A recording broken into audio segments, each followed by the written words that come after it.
Go. A signal protein makes its way to a G protein linked receptor in the plasma membrane and binds with it.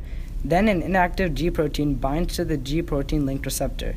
The G protein will become active and once attached will gain a phosphate from the G protein receptor.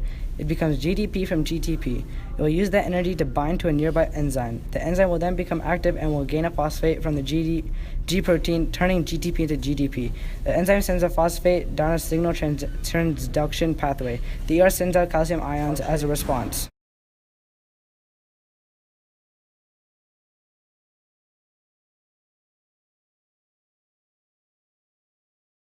In a tyrosine kinase receptor system, the signal protein will bind the receptor during reception. This will cause the two monomers to come together to create a dimer. The receptor then becomes activated by autophosphorylation. The ATP converts to ADP so that each tyrosine is bonded to a phosphate. A previously inactive relay protein will become activated when they attach to the phosphate group on the receptor. The relay protein will then continue to activate other proteins throughout the signal transduction pathway until the relay protein binds to the ER. The ER responds by releasing calcium ions. This is called the response.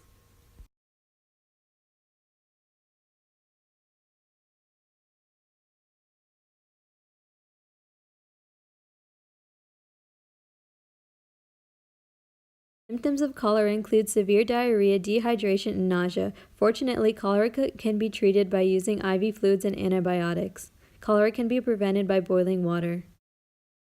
Cholera is caused by Vibrio cholerae, a bacteria that secretes CT, a toxin that binds to an ion-gated channel protein.